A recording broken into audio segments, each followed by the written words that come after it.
The Battle of Drumchatt was a Scottish clan battle that took place in 1497. The Clan Mackenzie and possibly the Clan Monroe defeated the Clan MacDonald of Lochhalsh at Drumchatt, or the Cat's Back, a ridge to the southeast of Strathpeffer. Background: in 1493, the powerful chief of the Clan Donald lost his right to the title of Lord of the Isles when it was revoked by King James IV of Scotland. As a result, many of the western and other northern clans, particularly the Clan MacLeod of Harris and Dunvegan, felt that they no longer had to pledge allegiance to the MacDonalds. Although their relatives, the Clan MacLeod of Lewis, supported the rebellion of Domhnall Dubh, chief of Clan Donald. In 1495, King James assembled an army at Glasgow. Then, on May 18, many of the Highland chiefs made their submissions to him, including those of the Clan Mackenzie and Clan Monroe.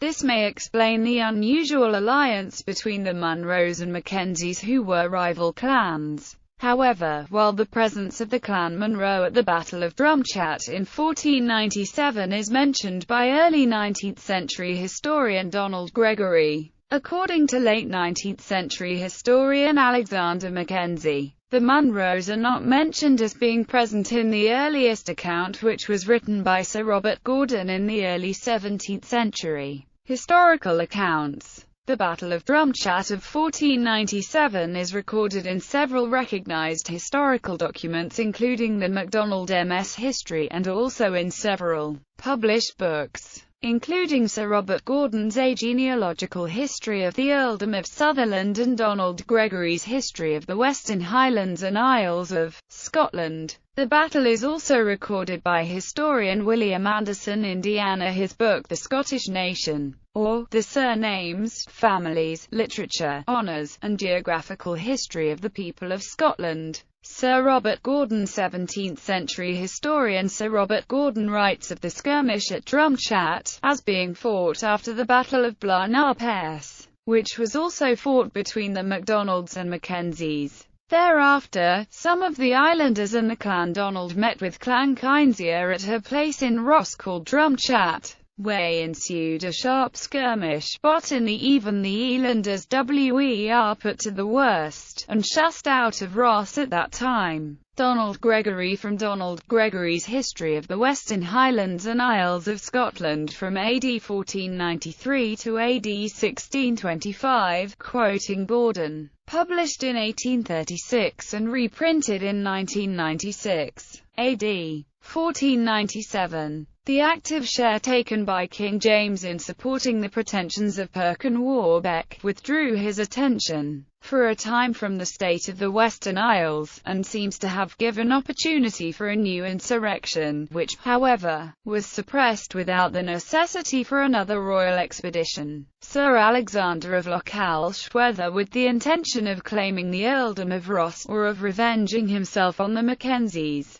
for his former defeat at Blairn Park, is uncertain, invaded the more fertile districts of Ross in a hostile manner. He was encountered by the Mackenzies and Monroes at a place called Drumchatt, where, after a sharp skirmish, he and his followers were again routed and driven out of Ross. Aftermath of the battle. Donald Gregory also gives an account of the events in the aftermath of the battle, quoting from the MS Histories of the Mackenzies and Mackintosh.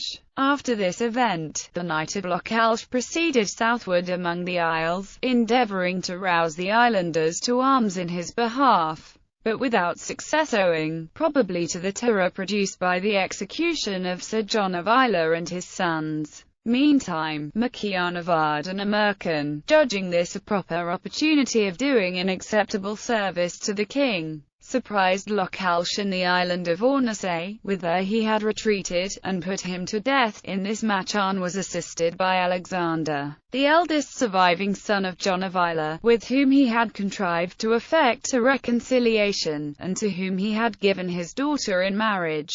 Sir Alexander of Lochhalsh left both sons and daughters, who afterwards fell into the king's hands, and of whom we shall have occasion to speak in the sequel. About the same time as the unsuccessful insurrection of which we have just spoken, The chiefs of Mackenzie and Mackintosh made their escape from Edinburgh Castle, but, on their way to the Highlands, they were treacherously seized at the Torwood by the Laird of Buchanan. Mackenzie, having offered resistance, was slain, and his head, along with Mackintosh, who was taken alive, was presented to the king by Buchanan. The latter was rewarded, and Mackintosh returned to his dungeon, where he remained till after the Battle of Flodden. A mythical battle at Drumchatt. Another account of the Battle at Drumchatt, published by Alexander Mackenzie in his books The History of the Mackenzies and The History of the Monroes of Fowlis, describes a battle that was fought between the Monroes and Mackenzies in 1501. This has perplexed many historians because there is no reference in any contemporary historical documents to such a battle. The historian Alexander Mackenzie was related to Hector Roy Mackenzie of Gaelic, who he claims led the Mackenzies at this battle. Mackenzie's account states that William Monroe, 12th Baron of Fowlis, led a group of 900 Monroes, Dingwalls and McCullochs who attacked the Mackenzies,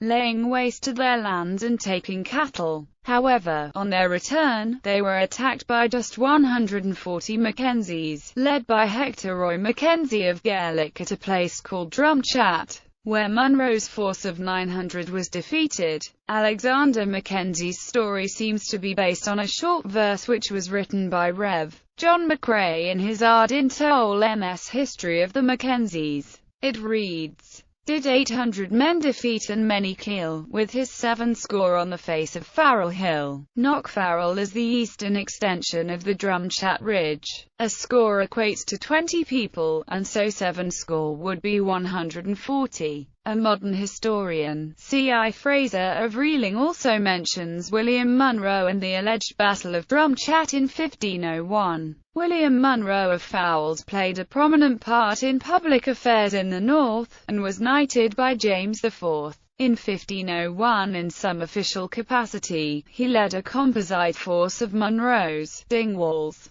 and McCullochs to attack Hector Roy Mackenzie of Gaelic at Drumchatt, near Strathpeffer. Mackenzie chronicles have claimed a signal victory. Whatever the truth, the very next year the Monroe chief was commanded to proceed to Lochaber on that hazardous ploy, the king's business. There, in 1505, he was slain by Lochiel. Monroe Mackenzie marriage. In the early 16th century, Catherine Mackenzie, the daughter of Chief Kenneth Mackenzie, 7th of Kintail, married Chief Hector Monroe, 13th Baron of Fowlis. According to historian Alexander Mackenzie, the marriage of the Mackenzie daughter to the Monroe chief was an act of reconciliation after the Battle of Drumchatt in 1501, the only account of which is given by Alexander Mackenzie and of which there is no contemporary historical evidence for.